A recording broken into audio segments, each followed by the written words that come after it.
All right, so what we're going to be doing today is I'm going to be talking a little bit about how to do the counterargument and the rebuttal paragraph, because this is the thing you've done. Now, this paragraph, which should be done now, this organizer, I've changed it just a little bit from what you guys have, but it's basically the same thing, is you came up with your thesis statement, right? And you wrote a paragraph basically, is everybody watching this? This is important. Defending this particular part of the thesis, okay? And then you found your evidence, and then you wrote, you put your opinion in, and you worked the evidence in on the side. Now, you're going to do the same thing with the counter argument.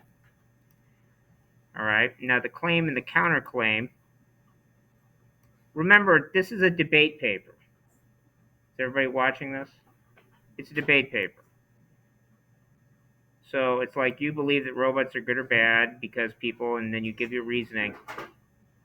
The bottom half of this thesis statement is the counterclaim and the rebuttal.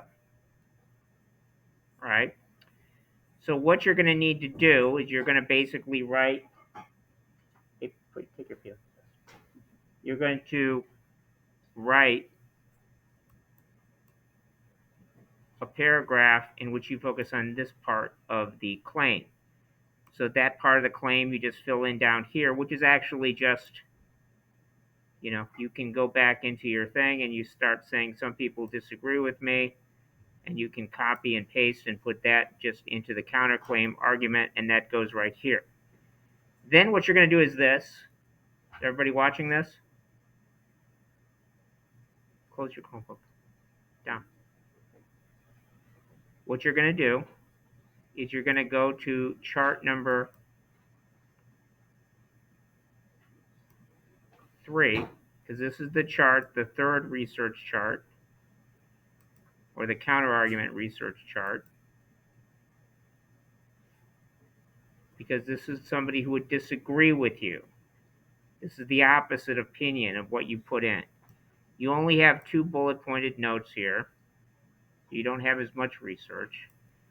You're going to pick that research up with the title, the author's name, and the title of the article.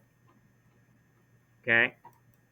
And you're going to put that research down here, right here, on the counterclaim, because you don't have as much research for this one. You shouldn't. Because remember, what you don't want to do is you don't want to make the other side's argument for them. The only reason you're putting this paragraph in, the only reason you're saying some people disagree with me, is so you can disprove it. That's the only reason you're doing it. And if you can't think of a counterargument, or a rebuttal, to the counterargument, you don't have a very strong argument. So once you put the research, you're going to work the research in. The research will come first. You're going to need to put in some transitions into the paragraph. That'll also be into red. Just don't slap the research in. Just throw in the quotes without any kind of transition between the research.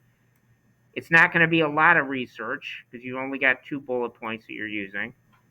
But then underneath it, this is once you've explained the evidence of the counterclaim, then you're going to rebut it. All right? Like, for example, you might say something like this, okay? If you are arguing that I think that robots are bad because they're going to take away people's jobs. So then you did that whole other, the first chart, the first body paragraph chart was just about why people are going to lose their jobs. However, some people disagree with me because they think that new jobs will be created, right? So they're saying, no, you're wrong because new jobs are going to be created. But then after that, though, you might say something like this. You have to rebut it. And you can rebut it in a couple of different ways. You can come up with specific examples. You can offer your opinions. You can do hypotheticals. You can even put in some rebuttal research if you have it. So you might say something like this. You know what? You're right. Because it's not usually just a black or white issue. Yeah, sure, some new jobs will be created. But you know what? That's not going to help my Uncle Frank, who's going to be laid off. How is he going to be paying his bills? His kid has got to go to college. So great. There's a new job for somebody else, but it's now no new job for Uncle Frank. Okay? That's how you rebut it. Remember, the only reason you put a counterclaim in is so you can rebut it. If you don't rebut the counterclaim, all you've done is just made given the other side of the argument. Remember, we're not giving the other side of the argument because we want to be fair. We give the other side of the argument so you can criticize it. It's a basic argumentative technique. We talked about this before. If you want to make an argument to your parents about why you want to do something over the weekend, and you don't anticipate ahead of time what your parents are going to say to you in response, well, my parents are probably going to say no because of this. That's the counter argument. If you're not prepared to rebut that ahead of time, and because that's how people argue effectively. If you think ahead of time what a person who's going to disagree with you is going to say before they say it, then you can rebut it. Okay?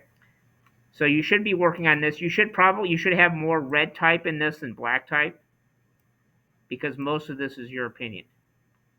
Most of this should be talking about why it's wrong. Okay? Does that make sense?